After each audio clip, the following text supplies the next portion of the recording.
The morning, I found the certified letter from the Riverside Meadows Homeowners Association in my mailbox. I was holding a cup of coffee in one hand and admiring my window boxes with the other. Those flower boxes had taken me 3 months to perfect, filled with purple petunias, orange marigolds, bright yellow pansies, and crimson begonias that cascaded down the front of my small Cape Cod-style house in suburban Columbus, Ohio. I had spent countless evenings after work tending to them, mixing soil compositions, researching companion planting, and carefully selecting varieties that would complement each other while providing continuous blooms throughout the growing season. The letter changed everything. I tore it open right there on my front porch, my coffee growing cold as I read the formal notice that my window boxes violated Section 14.3 of the Community Guidelines regarding exterior decorations. According to the HOA board, specifically a woman named Barbara Pemberton, who served as the association president, my flower arrangements were too colorful and created a visual disturbance that negatively impacted the aesthetic harmony of the neighborhood. I read the letter 3 times, certain I must be misunderstanding something. Visual disturbance, aesthetic harmony. These were flowers for crying out loud. I looked up and down Maple Street, taking in the rows of nearly identical houses painted in approved shades of beige, gray, and off-white. My house was a soft blue, which had been grandfathered in when I purchased it 2 years ago from the previous owner. The window boxes were the only splash of real color on the entire block. The letter gave me 14 days to remove the offending decorations, or face daily fines starting at $50 and increasing by $25 each subsequent day. I crumpled the paper in my fist and went inside to call my neighbor, Marcus Thompson, who had warned me when I first moved in that the HOA board was particularly aggressive about enforcing rules. They did what? Marcus asked when I explained the situation. I could hear his kids yelling in the background and his wife telling them to quiet down. They want me to remove my window boxes. They said they're too colorful. That's insane, Lucas. Those boxes are gorgeous. My wife was literally just saying yesterday how much she loves walking past your place because it actually looks alive. I don't know what to do. The fine structure they're threatening is no joke. If I let it go for even a week, I'm looking at over $1,000. Marcus sighed heavily. Listen, man. I've been dealing with Barbara Pemberton for 5 years now. She's got nothing better to do than drive around looking for violations. Last year she tried to fine me because my grass was 1/4 inch too tall according to her measuring tape. 1/4 inch. So what did you do? I fought it at the monthly meeting. Brought my own measurements, photos with timestamps, the whole 9 yards. The board sided with me, but only because I had documentation proving she measured wrong. Barbara gave me the stink eye for months afterward. After we hung up, I sat at my kitchen table and reread the violation notice. Something about it felt personal. I had never even met Barbara Pemberton face to face. I had attended exactly 1 HOA meeting when I first moved in, found it to be an incredibly dull affair mostly focused on complaints about dog walkers not picking up after their pets, and never returned. I paid my dues on time, kept my property maintained, and generally kept to myself. I decided to do some research. I pulled out the thick binder of HOA documents I had received at closing, documents I had admittedly only skimmed at the time. Section 14 covered exterior decorations and modifications. I read through every subsection carefully. Nothing specifically mentioned window boxes. Nothing specified color restrictions on plantings. The closest thing I could find was a vague clause about maintaining visual consistency with surrounding properties and avoiding decorations that could be deemed garish or offensive. My window boxes were neither garish nor offensive. They were professionally done, well-maintained, and if anything, they increased my property value by improving curb appeal. I had a landscaping background from my college years when I worked at a nursery to pay for tuition. I knew what I was doing. I pulled out my laptop and started searching for information about HOA regulations in Ohio. What I found was both enlightening and disturbing. HOAs in Ohio had broad authority to enforce their covenants, but they also had to follow certain procedures, and their rules had to be reasonable and consistently applied. The key word there was reasonable. That night, I barely slept. I kept thinking about those flowers, about the time and care I had invested in them, about how they were quite literally the only thing that brought me joy when I came home from my job as an IT consultant. My house was small, my yard was smaller, and the window boxes were my garden, my creative outlet, my small rebellion against the monotony of suburban conformity. The next morning, I called the HOA management office and requested a meeting with the board.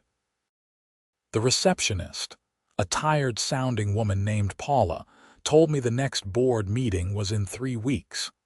I explained that my violation notice only gave me 14 days to comply. "You can request an emergency hearing," she said without enthusiasm. "But there's a $200 fee and no guarantee they'll schedule it within your time frame.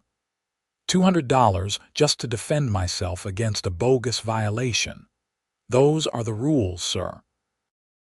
I paid the fee with my credit card, angry at myself for giving them more money, but knowing I needed to fight this properly. Paula said she would contact board members and get back to me within 48 hours about scheduling. While I waited, I decided to visit a few neighbors and gauge their opinions. First stop was Helen Rodriguez, an elderly woman 3 houses down who had lived in Riverside Meadows since the development was built in 1987. She answered her door wearing gardening gloves and smiled when she saw me. "Lucas, hello. I was just working on my roses out back. Mrs. Rodriguez, do you have a minute? I wanted to ask you about something." She invited me in and made tea while I explained my situation. Her face grew increasingly troubled as I talked. "This is exactly the kind of nonsense that made my husband want to move before he passed," she said, shaking her head. "Barbara Pemberton has been making everyone miserable for years. Do you know she tried to tell me I couldn't put up a memorial plaque for Henry in our backyard. Said it violated some rule about lawn ornaments. Did you fight it?" "I did.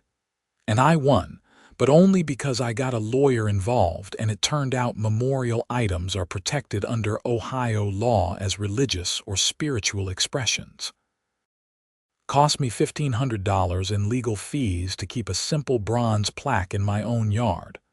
This was worse than I thought. So she does this to everyone. Not everyone. She picks targets, usually people she thinks won't fight back or people she just doesn't like for whatever reason." Helen sipped her tea thoughtfully.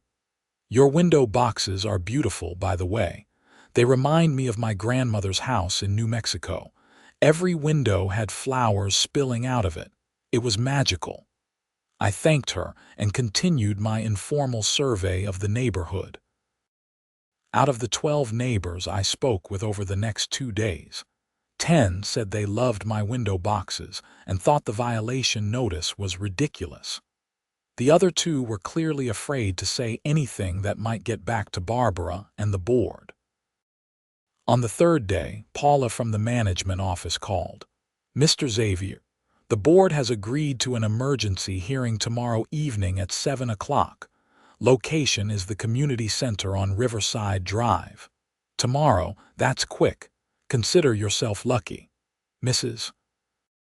Pemberton wanted to deny your request entirely. I spent the next 30 hours preparing my case like I was going to trial. I printed out photos of my window boxes from every angle. I researched case law about HOA regulations and property rights. I made copies of the relevant sections from the covenants.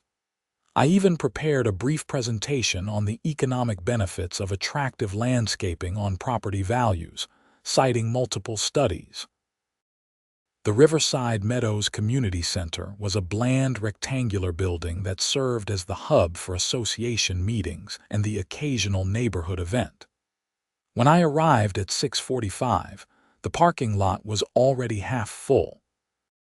I recognized several cars belonging to neighbors who had expressed support for my position. Inside, the main meeting room was set up with rows of folding chairs facing a long table where the 5 board members would sit. Barbara Pemberton was already there, arranging papers and speaking in hushed tones with 2 other board members. I got my first good look at her and immediately understood why everyone seemed slightly afraid of this woman. She was probably in her late 50s, with severely cut gray hair, sharp features, and an expression that suggested she had just bitten into a lemon. She wore a cream-colored blazer with matching pants and sensible flats that clicked on the linoleum floor. "Mr. Xavier," she said, barely glancing at me, "you'll have 10 minutes to present your case. The board will then deliberate and inform you of our decision. Thank you for making time for this hearing." She ignored me and continued organizing her materials. The other board members filtered in over the next few minutes. There was Gregory Walsh, a heavy-set man in his 60s who owned the largest house in the development. Next was Diane Chen, a middle-aged woman who taught at the local high school and seemed uncomfortable with the whole proceeding. Fourth was Timothy Brooks, a younger guy maybe in his early 40s who worked in real estate. The 5th member, Janet Morrison, arrived exactly at 7 o'clock. The gallery had filled up with at least 30 residents. I recognized many of them from my informal survey. Helen Rodriguez sat in the front row and gave me an encouraging nod. Marcus Thompson was there with his wife. Even people I hadn't spoken to had shown up, apparently curious about the proceedings. Barbara called the meeting to order with 3 sharp raps of a wooden gavel. She read through some procedural nonsense, then addressed the room. "We're here tonight for an emergency hearing regarding violation notice number 24-07-15, issued to Lucas Xavier of 42 Maple Street. The violation concerns unauthorized exterior decorations, specifically window boxes that violate Section 14.3 of our community covenants. Mr. Xavier, you may present your defense." I stood and walked to a small podium that had been set up. My hands were shaking slightly, but I forced my voice to remain steady. "Thank you. I'm here tonight because I believe this violation notice was issued in error. I've carefully reviewed Section 14 of our covenants, and nowhere does it specifically prohibit window boxes or flowering plants. The section mentions visual consistency and avoiding garish decorations, but these terms are subjective and open to interpretation." Barbara started to interrupt, but I continued, gaining confidence. "I've lived in Riverside Meadows for 2 years. I pay my dues on time. I maintain my property according to all stated guidelines. My window boxes are professionally installed, well-maintained, and contain plants commonly used in residential landscaping throughout Ohio. I've brought photos showing my property from multiple angles, and I'd like to submit letters of support from 22 of my neighbors who specifically expressed their appreciation for the window boxes." I handed the stack of letters to Timothy Brooks, who looked surprised by the volume. "Furthermore," I continued, "I'd like to point out that selective enforcement of vague rules violates the implied covenant of good faith and fair dealing that governs HOA relationships with homeowners. Several properties in this community have exterior decorations that could equally be considered violations if we're interpreting the rules as broadly as this notice suggests. There are lawn ornaments, decorative flags, and even custom mailboxes throughout the neighborhood that no one has objected to. Barbara's face was reddening. Those items were approved through proper channels. I reviewed the last 2 years of meeting minutes, which are public record. I found no approval requests for exterior decorations of any kind in those minutes. Either those items were approved more than 2 years ago, which would suggest they're grandfathered in just like my window boxes should be, or they haven't been formally approved at all. Your window boxes are new, Barbara snapped. You installed them 3 months ago. And I received no notice that I needed approval. The covenant documents don't specify that window boxes require pre-approval. If that was the board's interpretation, residents should have been notified through official channels. The room was silent for a moment. I could see Deanne Chen flipping through her copy of the covenants, clearly looking for something. Gregory Walsh cleared his throat. Mr. Xavier makes some valid points. I'm looking at Section 14 myself, and I don't see specific language about window boxes or plant colors. The spirit of the rule is clear, Barbara said, her voice tight with controlled anger. We maintain certain aesthetic standards in this community. Mr. Xavier's excessive use of bright colors is disruptive to the visual harmony of his street. Visual harmony, I said, trying to keep my tone respectful but firm, is a subjective standard. My neighbors don't seem to find my window boxes disruptive. In fact, I have written statements here from 22 households expressing support. That's nearly 20% of the entire community. We're not running a democracy here, Mr. Xavier. The board is empowered to make decisions about community standards. Within reason, I countered. Ohio case law is clear that HOA rules must be reasonable and consistently applied. I'm prepared to present several precedents where courts have overturned HOA decisions based on overly subjective or inconsistently enforced rules. I could see I was getting somewhere with at least some of the board members. Janet Morrison was frowning thoughtfully. Timothy Brooks was reading through the neighbor letters. Even Diane Chen looked uncertain, but Barbara was unmoved. I think we've heard enough. Board members, shall we deliberate? Actually, Helen Rodriguez said from the audience, standing up slowly, I'd like to say something if that's permitted. Barbara looked like she wanted to refuse, but Gregory Walsh nodded. Residents are allowed to speak at hearings. Keep it brief, please, Helen. I've lived in Riverside Meadows for 38 years, Helen said, her voice strong despite her age. I've seen this community grow and change. I've seen good boards and bad boards. And I've seen what happens when we let rules become more important than common sense and community spirit. Lucas's window boxes are beautiful. They hurt no one. They violate no reasonable standard. This violation notice is petty, vindictive, and exactly the kind of overreach that makes people hate HOAs. Several people in the audience nodded and murmured agreement. Barbara's face had gone from red to nearly purple. That's enough, she said coldly. This hearing is about facts and rules, not feelings. Then let's talk facts, Marcus Thompson said, also standing. I submitted a formal complaint 6 months ago about properties on Elm Street that weren't maintaining their lawns to stated standards. Grass over 4 inches tall per the covenant. The board took no action. But Lucas's flowers, which aren't even mentioned in the covenants, get an immediate violation notice with aggressive fines. How is that consistent enforcement?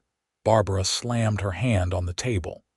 This hearing is specifically about Mr. Xavier's violation. Other matters are not relevant to tonight's proceedings. They're absolutely relevant, I said. Consistent enforcement is a legal requirement for HOAs. You can't selectively punish some residents while ignoring identical or worse violations from others. The board will deliberate now, Barbara announced, standing abruptly.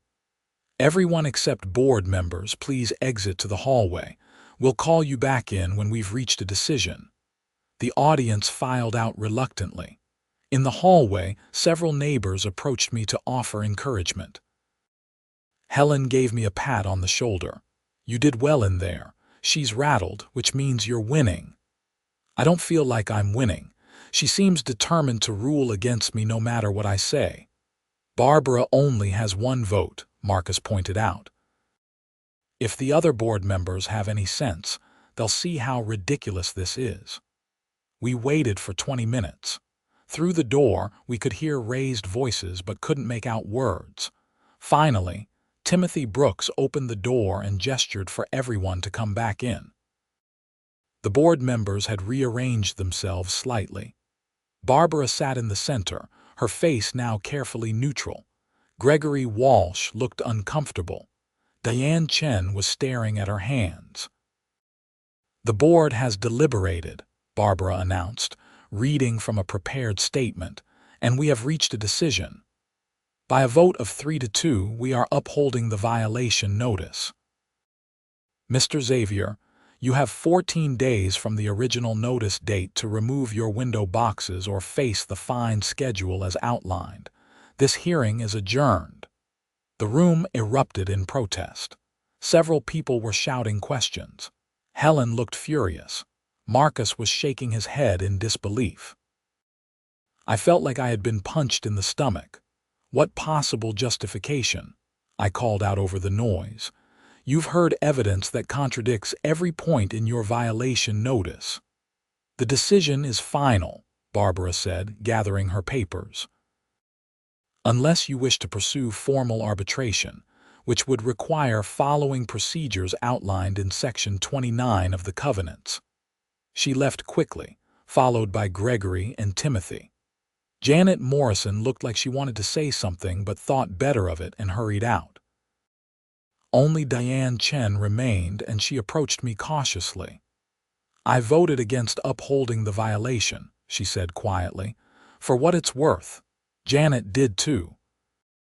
But Barbara convinced Gregory and Timothy that allowing your window boxes would set a precedent for other residents demanding exceptions to the rules. What precedent? There is no rule against window boxes. I know. I'm sorry, I really am. She looked genuinely distressed. Barbara has a way of dominating board decisions. She's been president for 6 years, and she treats this position like it's a corporate executive job. Most of us just go along because fighting her on everything is exhausting. After Deanne left, I stood in the parking lot with a group of sympathetic neighbors, trying to figure out my next move. Marcus suggested I get a lawyer and pursue formal arbitration. Helen mentioned that a local news station had done a story a few years ago about HOA abuse and might be interested in this case. Someone else suggested I just pay to put the matter behind me and move on. But I couldn't let it go. This wasn't about the flowers anymore, although I loved those flowers. This was about the principle.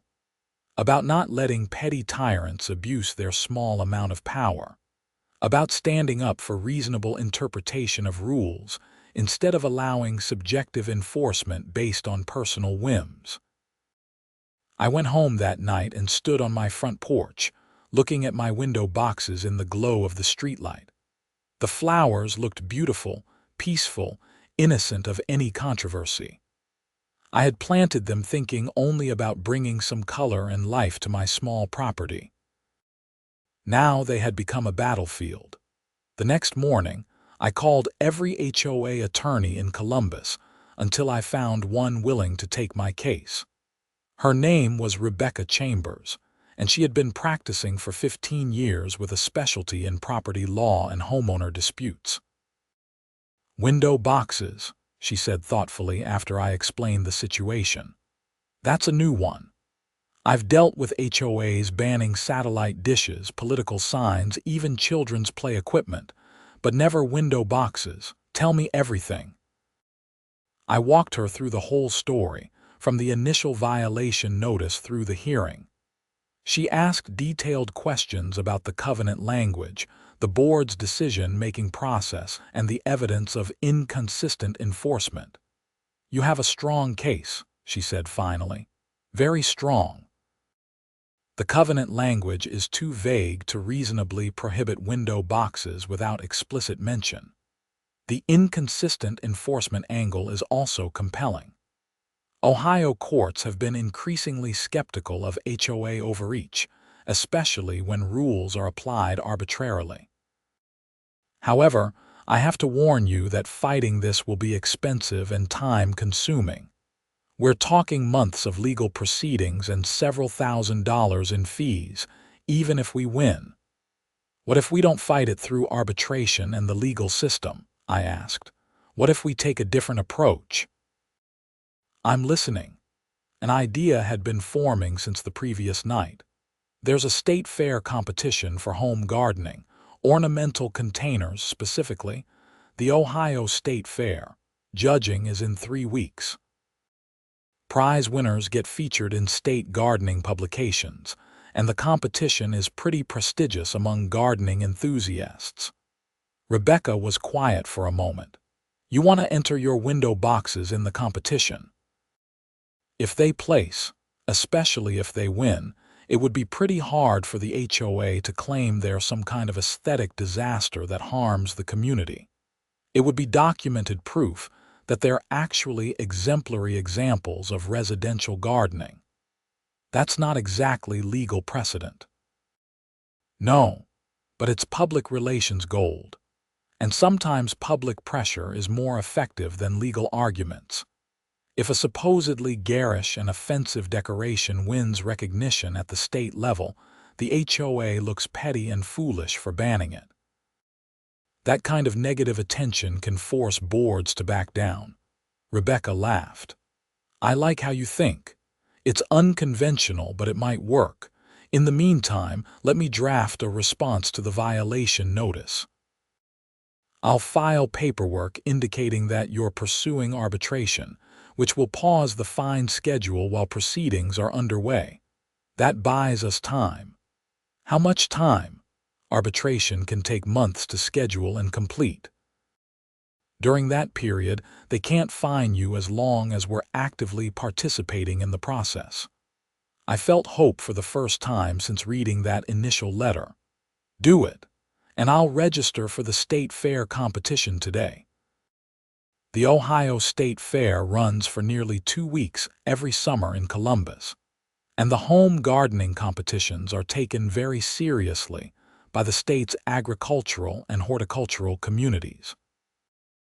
I had never entered before, but I had always enjoyed visiting the exhibition halls to see the prize-winning displays. Registration was straightforward but intimidating. I was competing against people who had been gardening for decades, some of them professional landscapers and nursery owners. The ornamental container category had separate divisions for different container types, and window boxes fell under Section 12. Entries would be judged on plant health, color coordination, overall design, maintenance difficulty, and creativity. I had 3 weeks to prepare. The judging would take place on the fair's opening day, with results announced 3 days later. Winners would be displayed in the agricultural hall for the duration of the fair. I became obsessive about those window boxes. I pruned dead blooms daily. I adjusted my watering schedule based on weather conditions. I researched optimal fertilizer ratios for mixed plantings. I even constructed a temporary shade screen to protect the plants during the hottest part of the day.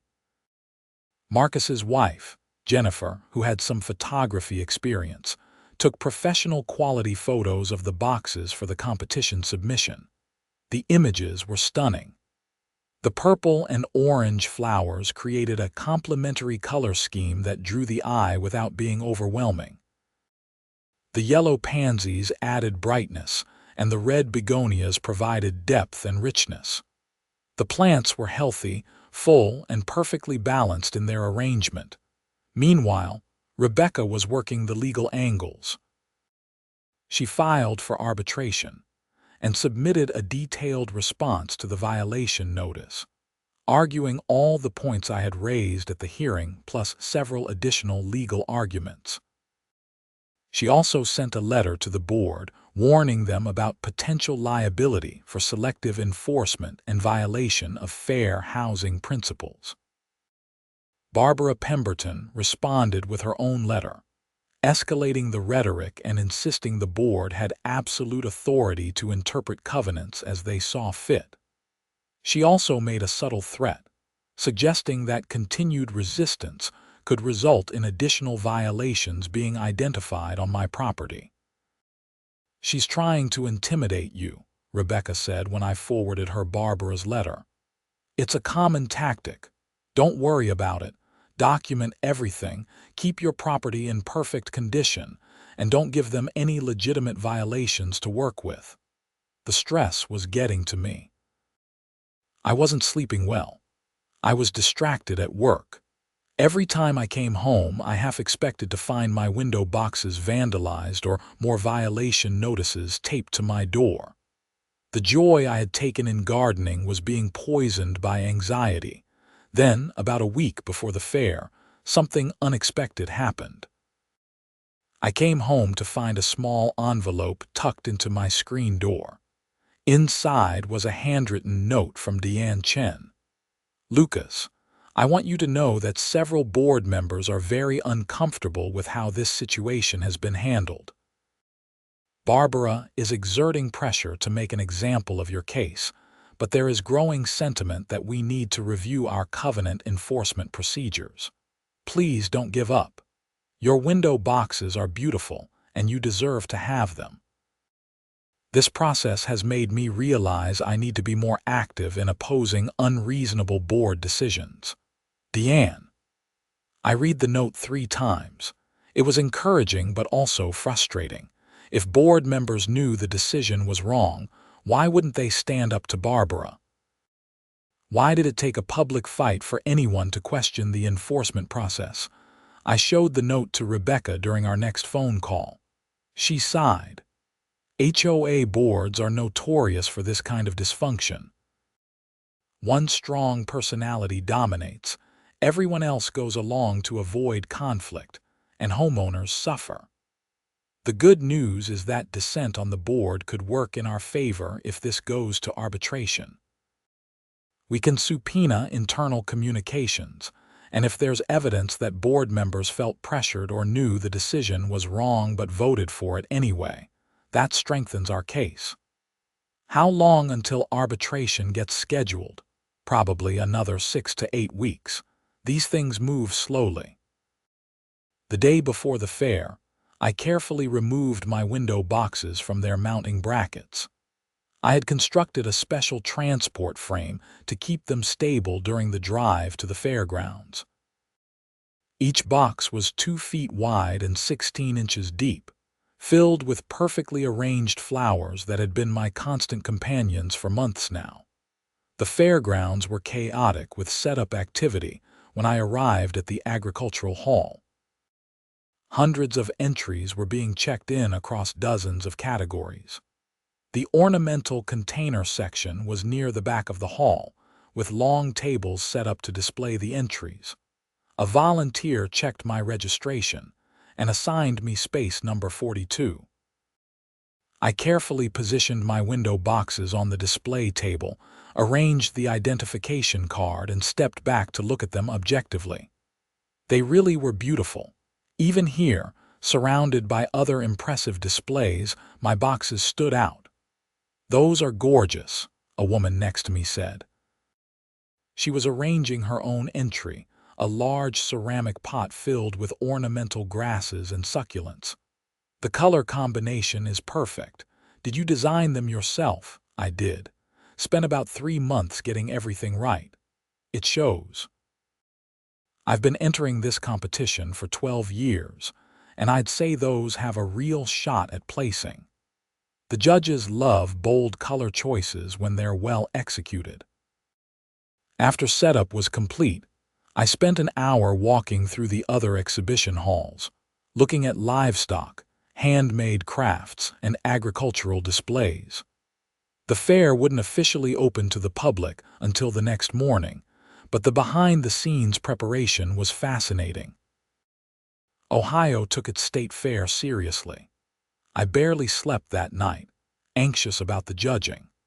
The judges would evaluate all entries the following morning, and results would be posted online by evening with the formal announcement at the awards ceremony in 3 days. I knew I should be patient, but I checked my phone obsessively as if somehow the results might appear early. The next afternoon, while I was trying to focus on work, my phone rang. "Rebecca, Lucas, did you enter your window boxes in some kind of competition, the state fair? How did you know?" "Because I just got a very angry email from Barbara Pemberton accusing you of using HOA property without permission and threatening additional violations. Apparently, she saw something about the fair on social media." My stomach dropped. "The HOA doesn't own my window boxes. I purchased them, I planted them, they're entirely my property." "I know that. She's grasping at straws, but I wanted to give you a heads up that she's escalating.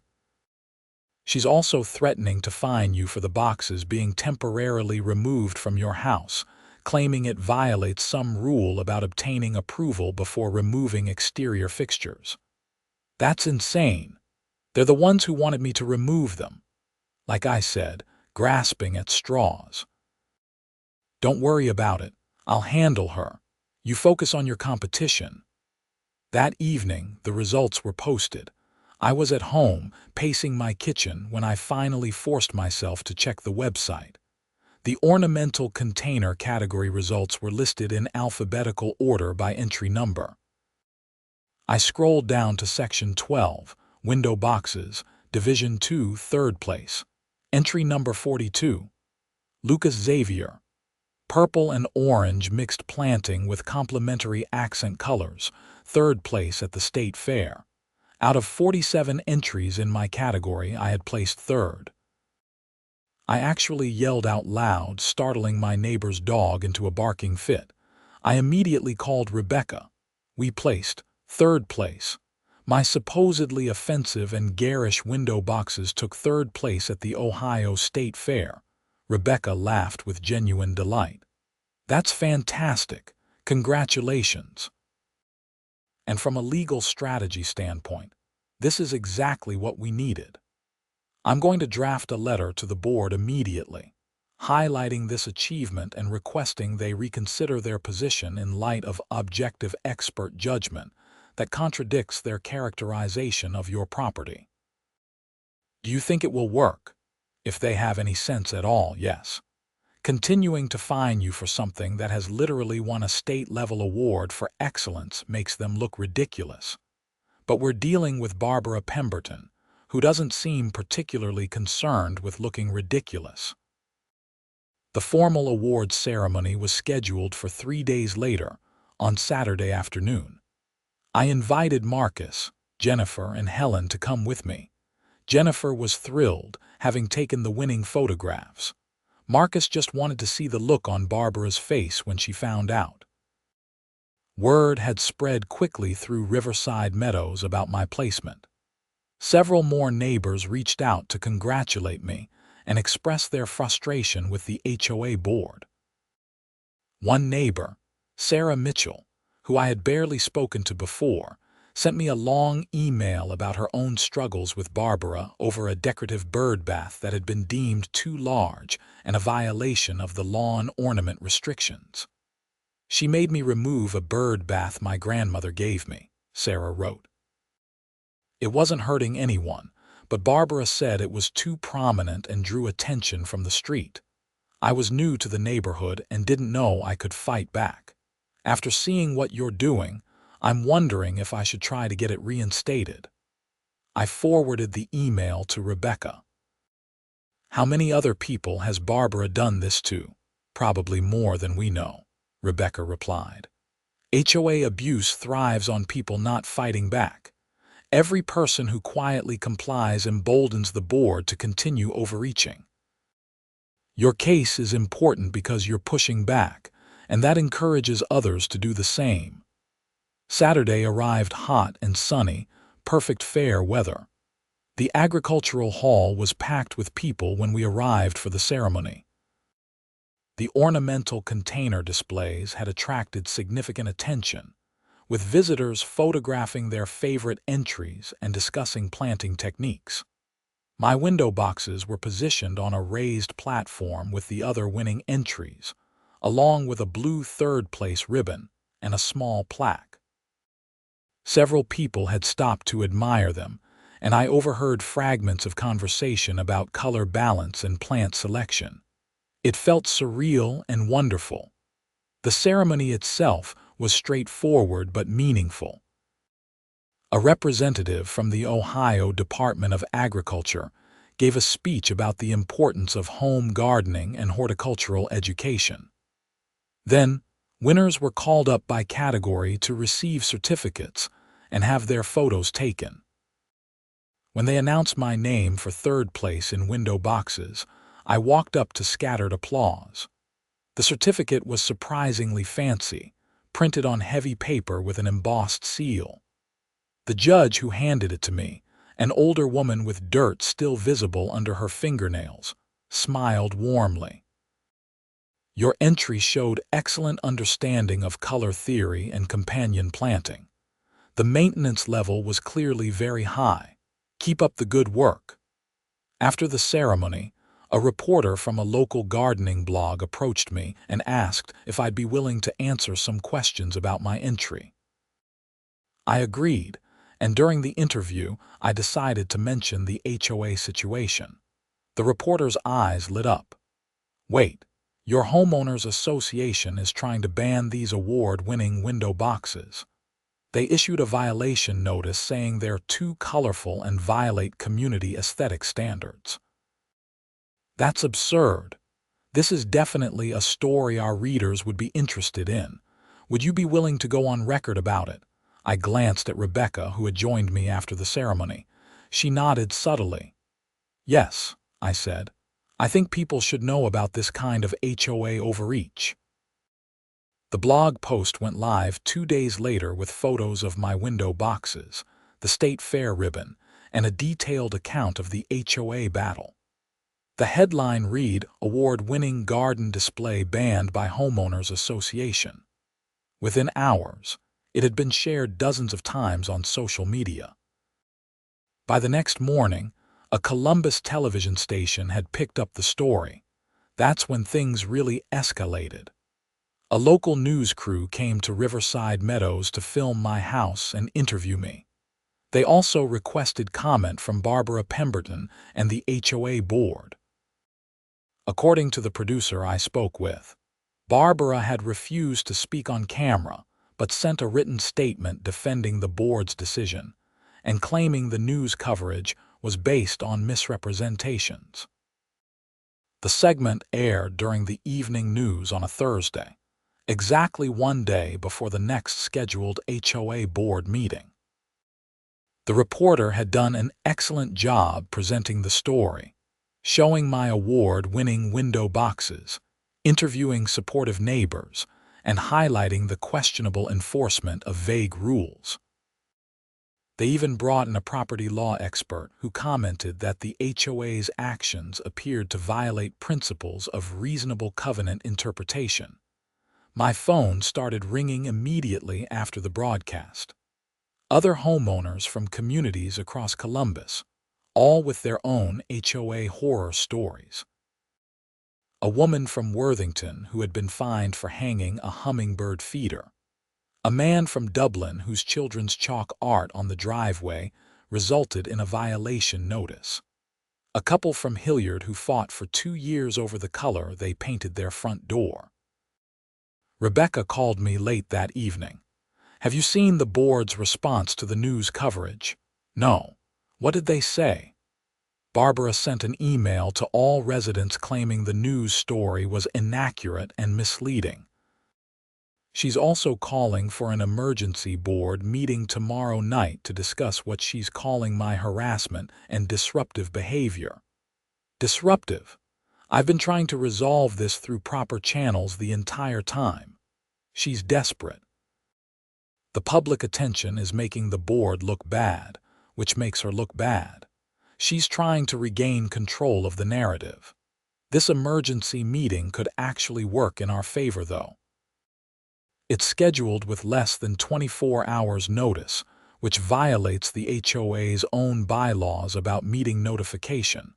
If they take any formal action tomorrow night, we can challenge the validity of that action. Should I go to the meeting? Absolutely. And I'm coming with you. Time to put some legal pressure on this board. The next evening, the community center parking lot was completely full by 6:30. The meeting wasn't scheduled to start until 7, but clearly word had spread and residents were showing up in force. I counted at least 70 people filing into the meeting room, 3 times the attendance of the previous hearing. The energy in the room was different this time. People were angry. I heard multiple conversations about the news coverage and general frustration with HOA policies. Helen Rodriguez was there again, along with Marcus and Jennifer. Sarah Mitchell, the woman with the bird bath story, introduced herself in person. She had brought photos of her grandmother's bird bath, hoping for a chance to address the board. Barbara arrived exactly at 7, flanked by Gregory Walsh and Timothy Brooks. She looked tired and defensive. Diane Chen and Janet Morrison came in separately and took their seats with visible reluctance. "This emergency meeting is called to order," Barbara announced, skipping the usual preliminaries. "We're here to address the recent news coverage and social media attention surrounding the violation notice issued to Mr. Xavier. This coverage has been based on incomplete information and has unfairly portrayed this board's actions." Incomplete information. Someone called from the audience. They showed Lucas's window boxes winning 3rd place at the state fair. How is that incomplete? Barbara's expression hardened. The state fair placement is irrelevant to our covenant enforcement. This board has the authority to interpret and enforce our community guidelines as we see fit. Rebecca stood up. "May I speak?" "And you are," Rebecca Chambers, attorney representing Mr. Xavier. "I want to clarify several points for the board and for the residents in attendance. First, Ohio law requires that HOA covenant enforcement be reasonable, consistent, and applied in good faith.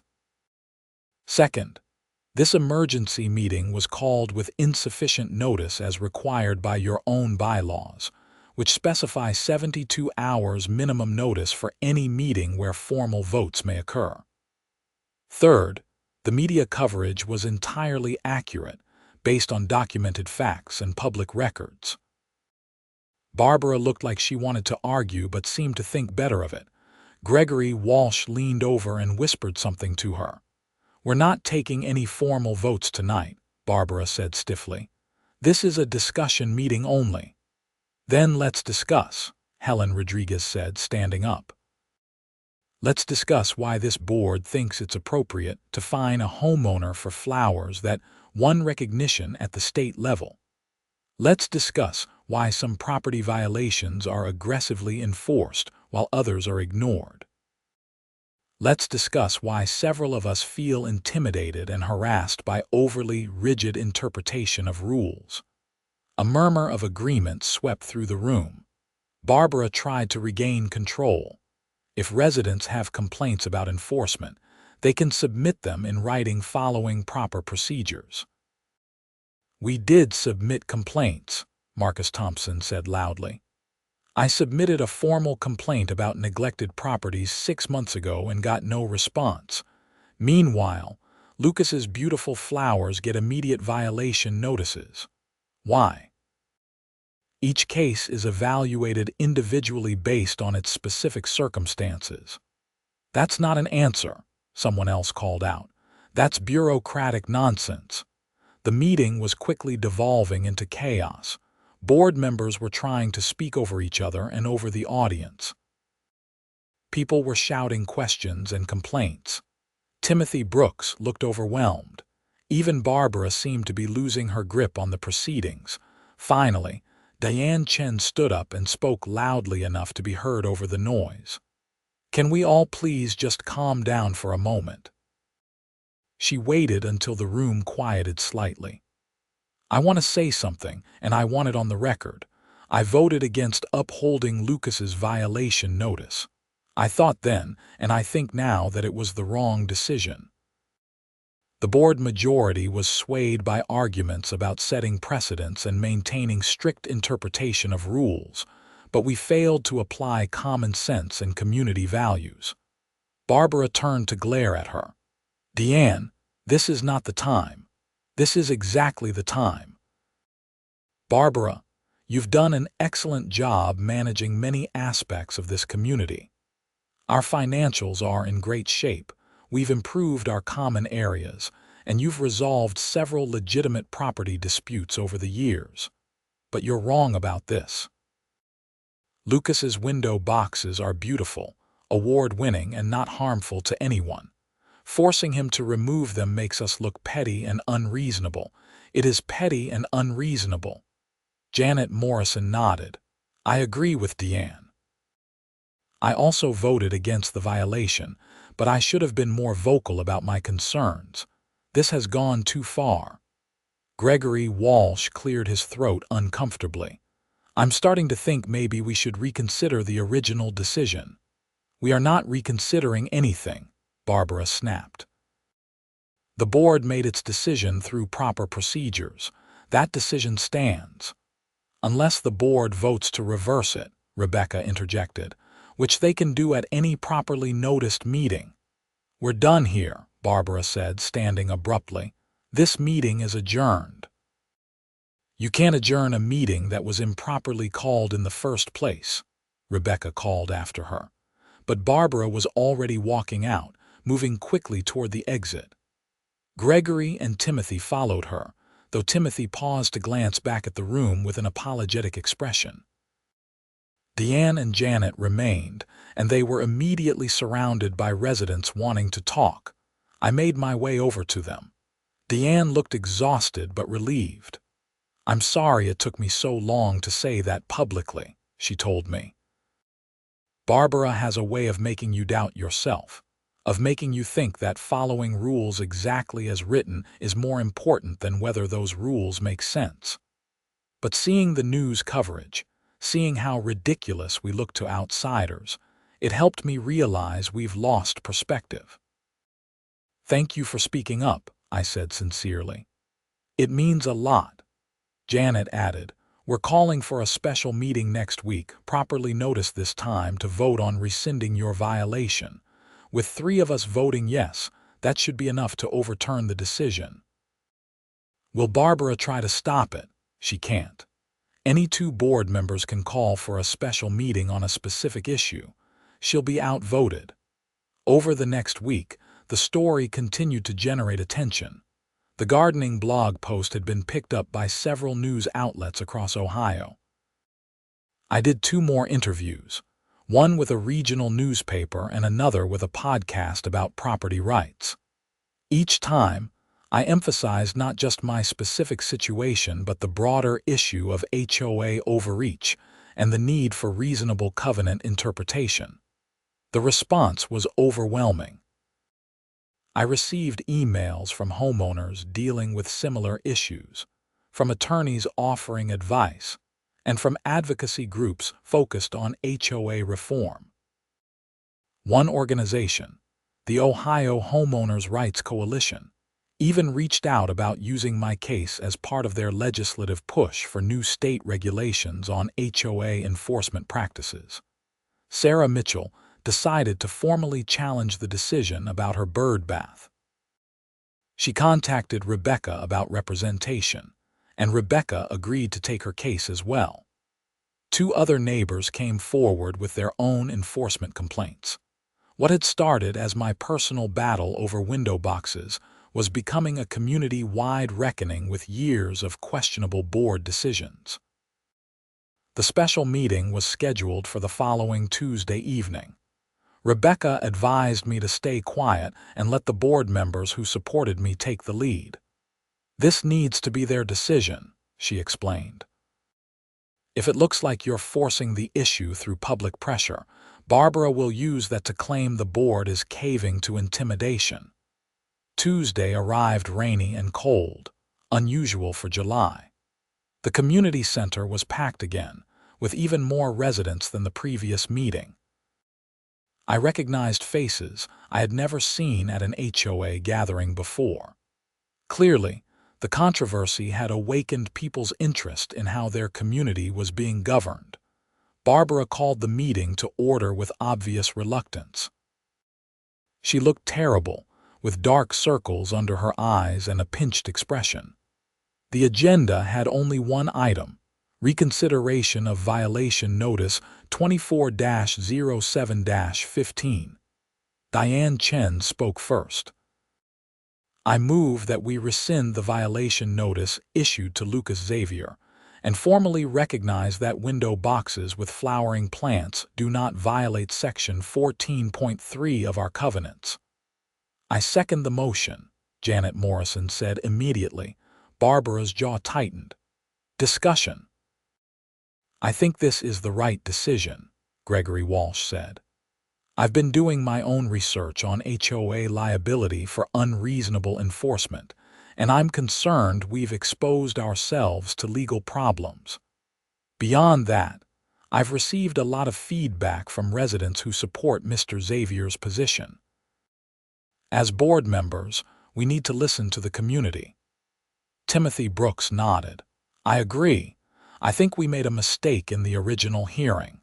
The award from the state fair makes it pretty clear that the window boxes meet any reasonable aesthetic standard. I'm prepared to vote yes on rescinding the violation."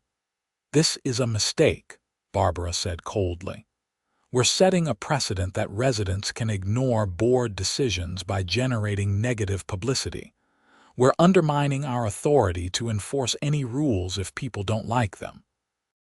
"We're not ignoring anything," Deanne countered. "We're correcting an error in judgment. That's what responsible boards do. They're not so rigid that they can't admit when they've made a wrong decision." "Call for the vote," Janet said.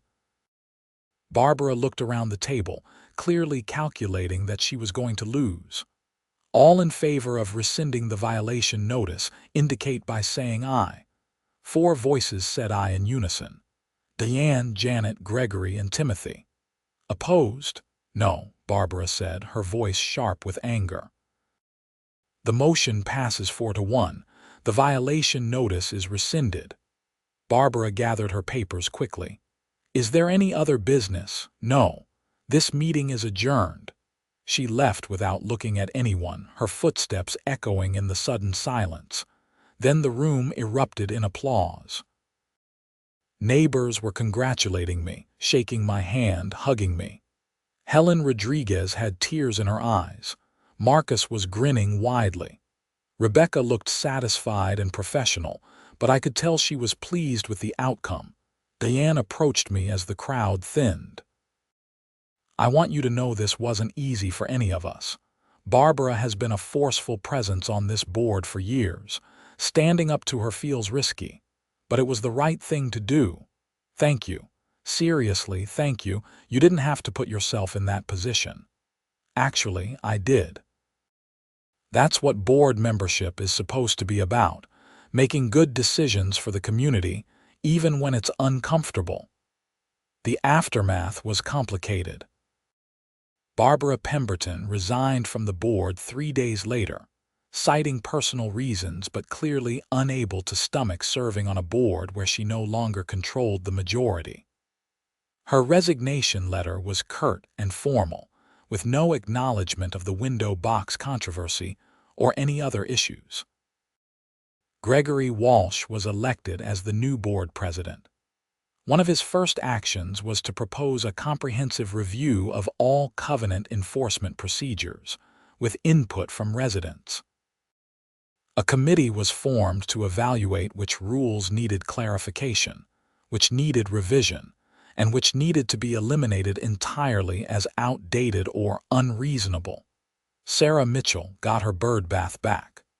The board voted unanimously to overturn that previous violation as well. Several other disputed decisions from recent years were reviewed and reversed. There was a sense throughout Riverside Meadows that something had fundamentally shifted, that residents had regained some agency over their own properties and their own community. My window boxes became something of a local attraction. People would drive by slowly to look at them. Neighbors would bring visiting friends and family to see the award-winning display. I gave a presentation at the local library about container gardening that drew over 50 attendees. The gardening blog that had first covered my story asked me to write a guest post about color coordination in mixed plantings. 3 months after the final board vote, Rebecca closed out my legal case. The HOA had formally dropped all violations, acknowledged that window boxes were permitted under the covenants, and even reimbursed me for the $200 emergency hearing fee. Total legal costs had been around $4,000, which was far less than Rebecca had initially estimated because the case resolved quickly once public pressure mounted. "You did well," Rebecca told me during our final meeting. "Not just in winning your case, but in how you handled the whole situation. You stayed calm, gathered evidence, built community support, and used creative strategies like the state fair entry. A lot of people in your position would have either given up immediately or handled things in ways that would have hurt their case. I'm just glad it's over. For you, maybe, but this kind of case creates ripples. I've already had 3 other clients come to me specifically because they saw your news coverage and realized they didn't have to just accept unreasonable HOA decisions. You've helped more people than just yourself. That winter, I received a letter from the Ohio Homeowners' Rights Coalition. They had been successful in pushing new legislation through the State House that required HOAs to provide clearer justification for enforcement actions, and established an expedited arbitration process for disputed violations. The bill cited several recent cases of HOA overreach as motivation for the reforms, and mine was specifically mentioned in the legislative record. I framed that letter and hung it in my home office, right next to my state fair certificate and a photo of my window boxes at their peak bloom. Those flowers had been more than just plants. They had been a catalyst for change, a small rebellion against arbitrary rules, and a reminder that ordinary people can push back against institutional overreach when they're willing to stand up for what's right. The following spring, I planted new window boxes with a different color scheme. This time I went with blues and whites, with some trailing silver foliage for contrast. They were beautiful in a completely different way than the previous year's display. Several neighbors asked for advice on starting their own window boxes, and suddenly, Maple Street had splashes of color up and down the block. At the spring HOA meeting, now led by Gregory Walsh and a much more collaborative board, someone proposed creating a community garden competition. The idea was to encourage residents to improve their landscaping with small awards for different categories: Best Flower Garden, Best Vegetable Garden, Best Container Display, Best Overall Curb Appeal. It passed unanimously. "This is what a community should be," Helen Rodriguez said to me after that meeting. "People building each other up, celebrating creativity and effort, not tearing each other down over arbitrary rules. You helped us remember that." But the story wasn't quite finished. About a year after my window boxes won 3rd place at the state fair, I decided to enter the competition again with my new blue and white display. The judging process was familiar this time: less nerve-wracking. I knew what the judges were looking for, and I had refined my techniques based on the previous year's feedback. When results were posted, I checked with less anxiety than before. I had already won the important victory. Whatever happened at the fair was just bonus, first place. My window box entry had won first place in its category. I sat staring at my phone screen for a long moment, hardly believing it. First place at the Ohio State Fair. My hands were shaking as I called Rebecca to tell her, "First place. That's incredible. Congratulations. Thank you. And thank you for everything you did last year. None of this would have been possible if you hadn't helped me fight that violation notice. You fought it, Lucas. I just provided legal backup.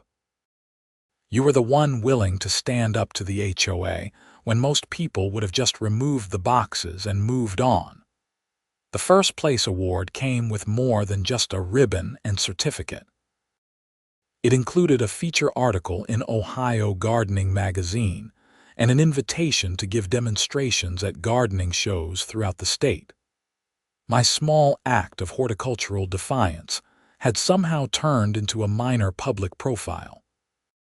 The magazine article came out in early fall, with gorgeous photographs of my current window boxes and a detailed interview about my gardening philosophy and techniques. The article mentioned the HOA controversy from the previous year, framing it as an example of how good design can overcome bureaucratic obstacles. That article was read by someone I had never met, never even heard of before. A woman named Patricia Rutherford, who ran a small nonprofit focused on urban beautification projects in Columbus. She reached out to me through the magazine and asked if I would be interested in helping design container gardens for low-income housing developments around the city. "These communities deserve beauty too," Patricia explained during our first meeting. "But residents often don't have the resources or knowledge to create attractive gardens. Your work shows that you can achieve stunning results with relatively common plants and basic containers." That's exactly the kind of accessible design we need. I agreed immediately. It felt like a perfect way to use what I had learned, to spread some of the color and joy that my window boxes had brought to my own life. Over the following months, I worked with Patricia's organization to install container gardens at 4 different housing developments. We taught residents basic maintenance, helped them select plants appropriate for their specific conditions, and created designs that brought real beauty to spaces that had previously been purely functional. Each installation included window boxes, of course. Purple and orange like my original award winners, but also other color combinations. Blues and yellows, reds and pinks, all vibrant, all bold, all absolutely allowed and encouraged. 2 years after that initial violation notice, I was standing in front of a newly completed container garden at a housing complex on Columbus's south side. Patricia was there, along with several residents who had helped with the planting. The window boxes were overflowing with flowers, bringing life and color to the plain brick building. An elderly resident, a woman named Dorothy who reminded me of Helen Rodriguez, approached me with tears in her eyes. "This is the most beautiful thing anyone has ever done for our community," she said quietly. "When you live somewhere that people have forgotten about, somewhere that doesn't get investment or attention, you start to feel forgotten too. But these flowers, this beauty, it says someone cares. It says we deserve nice things too." I thought about my own small house in Riverside Meadows, about those first window boxes that had seemed like such a simple addition. I had planted them for myself, for my own enjoyment, never imagining the chain of events they would set in motion. The fight with the HOA, the state fair awards, the legal battle and media attention, the policy changes and community transformation, and now this, helping bring beauty to people who needed it most. Everyone deserves flowers, I told Dorothy. Everyone deserves color and beauty in their lives. No one should ever be told that wanting that is wrong or disruptive or against the rules. She hugged me, and I felt the weight of the previous 2 years lift slightly. The stress and anger and frustration of fighting Barbara Pemberton and the HOA board had been worth it. Not just because I won, though that mattered, but because winning had opened doors, created opportunities, and ultimately let me do meaningful work that helped other people. Marcus drove past my house a few days later and stopped to chat while I was working on my latest window box design. I was experimenting with ornamental grasses mixed with traditional flowers, trying something new. You ever think about where you'd be if you had just removed those first boxes when Barbara demanded it? He asked. Sometimes. Probably would have saved myself a lot of stress and money. But I also wouldn't have learned what I'm capable of when I stand up for something. I wouldn't have met all the people I've met through this experience. I wouldn't be doing the urban beautification work. I wouldn't have discovered this whole side of myself that loves teaching and designing and helping communities improve their spaces. Marcus nodded thoughtfully. Barbara Pemberton was a nightmare, don't get me wrong, but in a weird way, she did you a favor by picking that fight. I wouldn't go that far, but I guess adversity does reveal what you're made of. I found out I'm more stubborn than I thought and more willing to fight for what matters. The neighborhood is better for it. Not just your house, but all of it. People feel more ownership over their properties now. There's more personality, more individual expression. It actually feels like a community instead of a strict set of rules. That observation stayed with me. Community. That was what had been missing from Riverside Meadows before the window box controversy. We had been a collection of houses governed by regulations, not a real community of people who cared about each other and supported individual expression within reasonable bounds. The following week, I attended an HOA meeting for the first time in over a year. The atmosphere was completely different from those contentious gatherings during the window box fight. People were relaxed, friendly, engaged in constructive discussion about actual community issues rather than petty enforcement of ambiguous rules. Gregory Walsh was doing a good job as president, but he announced at that meeting that he would be stepping down at the end of his term due to work commitments. Elections would be held in 2 months for his replacement, as well as for one other open board position. After the meeting, Diane Chen approached me. "Have you ever thought about serving on the board?" Me, "No, I'm not really a board meeting type of person." "I think you'd be perfect. You understand the importance of reasonable rule application. You know how to stand up for what's right. And you've shown you can bring people together around common goals. We need that kind of leadership." "I'll think about it," I said, not really meaning it, but the idea stuck with me over the following days. I had spent 2 years criticizing the HOA board and fighting their decisions. Maybe I had a responsibility to step up and be part of the solution, rather than just complaining about problems. I talked it over with Rebecca, who thought it was a terrible idea from a legal standpoint.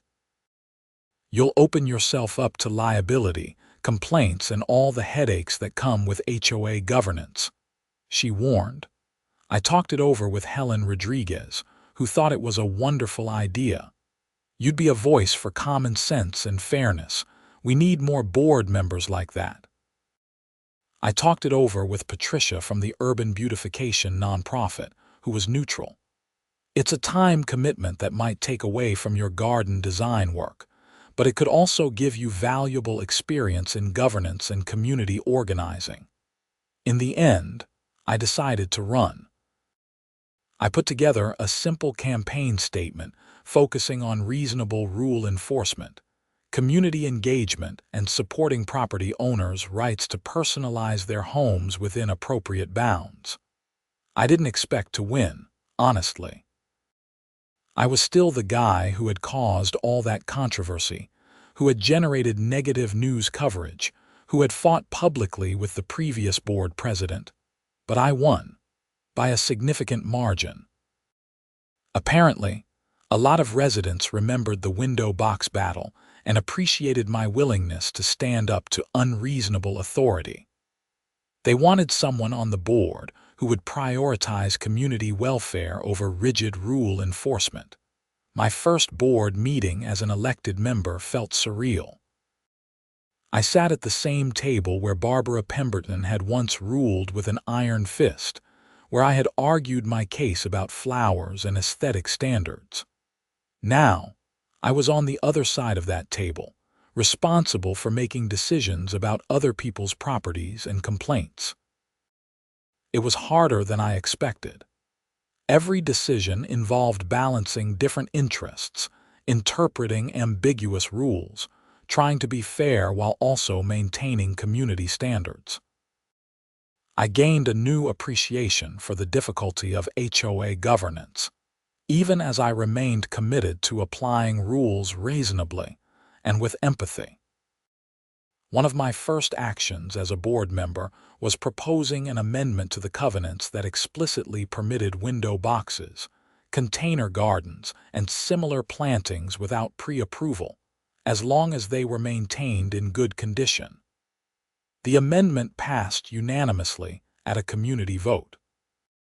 It felt like closing the loop, making permanent the change that had started with my personal battle. 3 years after that initial violation notice, I received an unexpected phone call from a producer at a national news network. They were doing a segment on HOA reform and wanted to feature my story as an example of successful pushback against overreach. The interview was conducted at my house, with cameras capturing my window boxes in full bloom. I had a different color scheme that year, experimenting with purples and yellows with some white alyssum trailing down. They also filmed at one of the urban beautification project sites and interviewed several residents who benefited from the container gardens we had installed. The segment aired on a Sunday evening and went viral online. Suddenly, I was getting interview requests from across the country, from homeowners facing similar battles with their HOAs. I became an accidental spokesperson for HOA reform, giving advice and encouragement to people fighting their own battles over everything from solar panels to vegetable gardens to children's play equipment. A publisher reached out about writing a book. "Your story is about more than just flowers," the editor explained. "It's about standing up to institutional power. It's about community organizing. It's about turning adversity into opportunity. A lot of people could learn from your experience." I never would have imagined, when I first planted those purple petunias and orange marigolds, that they would lead to writing a book. But life has a way of taking unexpected turns, and sometimes the smallest acts of resistance create ripples that spread far beyond their original context. The book project took 18 months, working with a professional writer to shape my experience into something coherent and meaningful. We expanded beyond just the window box story to explore broader themes of property rights, community governance, creative persistence, and standing up for what matters even when the odds seem stacked against you. How to Grow a Revolution: One Man's Fight Against HOA Overreach and What He Learned About Community, Courage, and Container Gardens, was published on a Tuesday morning in early spring. I held the first copy in my hands, marveling at how something that started with a violation notice had transformed into this tangible artifact of my experience.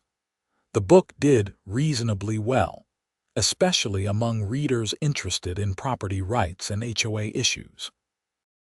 But more importantly, it connected me with thousands of people fighting similar battles. I received emails and messages every week from homeowners dealing with unreasonable boards, asking for advice or just wanting to share their own stories. One message came from a man in Colorado whose HOA tried to ban his rooftop beehives, despite bees being crucial for pollination and environmentally beneficial. He fought the ban using strategies similar to mine, including getting his honey recognized at a state agriculture competition. He won his case, and the HOA's rules were changed to permit beekeeping.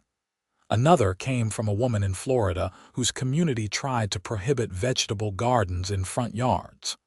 She organized her neighbors, gathered petitions, and got the local news involved. The publicity forced the board to back down and revise their landscaping rules. Story after story, people finding courage to push back against unreasonable authority. My window boxes had become a small symbol of a much larger movement of homeowners demanding more reasonable governance from their HOAs. 5 years after that first violation notice, I stood on my front porch on a warm summer evening, looking at my window boxes. That year's design was my most ambitious yet, with multiple layers of color and texture creating a cascading effect that drew admiring comments from everyone who passed by. I was planning to enter them in the state fair again, going for a second first-place finish. Maple Street looked different now than it had when I first moved to Riverside Meadows. There were flowers everywhere. Window boxes, container gardens, hanging baskets, decorative plantings that added personality and color to nearly every house. The neighborhood had blossomed, literally and figuratively, into something more vibrant and alive than the monotonous beige conformity that had existed before. Helen Rodriguez walked by with her small dog and waved. "Your boxes look spectacular this year, Lucas. You're going to win first place again for sure." "I hope so, but honestly, winning isn't really the point anymore." "No, what is the point then?" I thought about it for a moment, looking up and down the street at all the flowers, all the color, all the individual expression that had been unleashed by one small act of defiance against unreasonable rules. The point is creating beauty and not being afraid to stand up for it. The point is building communities where people feel empowered to express themselves. The point is remembering that rules should serve people, not the other way around. Those window boxes started as something just for me, something that brought me joy. But they became something bigger, a reminder that small acts of courage can create real change. Helen smiled. "You've done more than you know, Lucas. This whole neighborhood is different because you refuse to back down. People feel like this is their home now, not just a place where they follow someone else's rules." As she continued her walk, I stayed on my porch, watching the evening light play across the flowers. Purple and orange, the colors that had started everything, were part of this year's design too. Not the dominant colors, but present as a reminder, a through line connecting that first defiant planting to everything that had come after. My phone buzzed with an email notification. Another HOA story, another homeowner fighting an unreasonable violation, reaching out for advice and encouragement. I would respond later, offering what wisdom I had gained through my own battle. For now, I just wanted to sit with my flowers, to remember that moment when I opened that first violation notice and had to decide whether to comply or fight. I had chosen to fight, and that choice had changed not just my life but my entire community. It had exposed me to stress and conflict, yes, but also to connection, purpose, and the satisfaction of knowing I had stood up for something that mattered.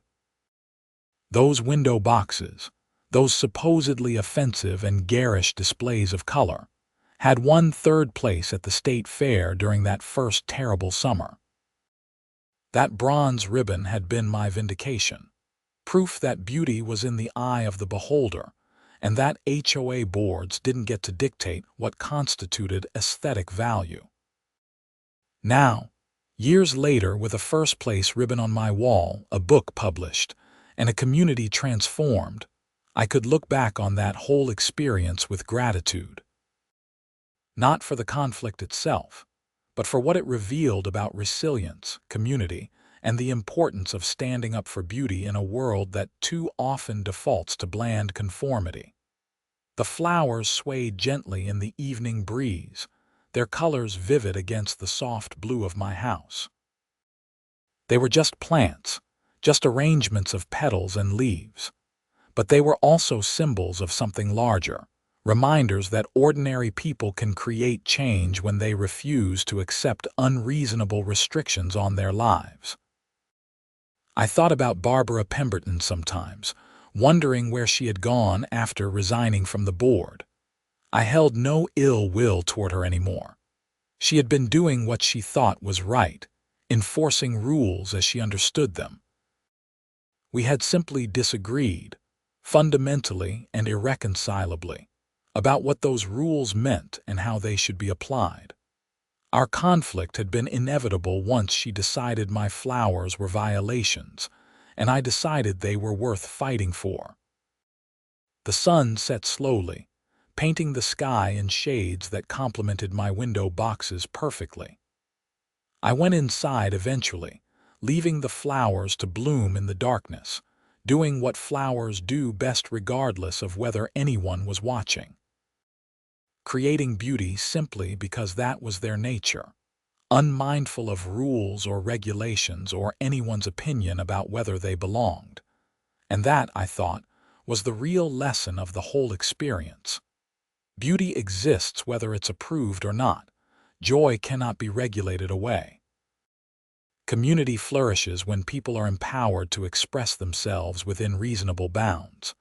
And sometimes, the most important thing you can do is plant flowers and refuse to remove them, no matter who tells you they don't belong. My window boxes had won third place at the Ohio State Fair. But more importantly, they had sparked a revolution, small and local but meaningful nonetheless. A revolution of color, of courage, of community members reclaiming their right to create beauty in their own spaces. That was a victory no ribbon or award could fully capture, though I treasured those recognitions nonetheless. 5 years, 1 epic battle, 2 state fair awards, a book, and countless changed lives later, I finally understood what those flowers had really meant. They were never just flowers. They were a statement, a stand, a small but significant rebellion against the idea that conformity mattered more than beauty, that rules mattered more than reason, that authority mattered more than individual expression. I would plant window boxes every year for the rest of my life, I decided. Different colors, different combinations, always changing, always growing, always beautiful. And I would remember the fight that made them possible, the community that supported them, and the lesson they taught about courage, persistence, and the transformative power of refusing to give up on something that matters.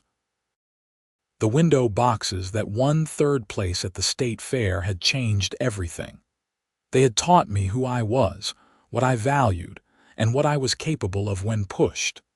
They had transformed my neighborhood and touched lives across the country. They had proven that beauty matters, that standing up for it matters, and that ordinary people can make extraordinary differences when they refuse to back down.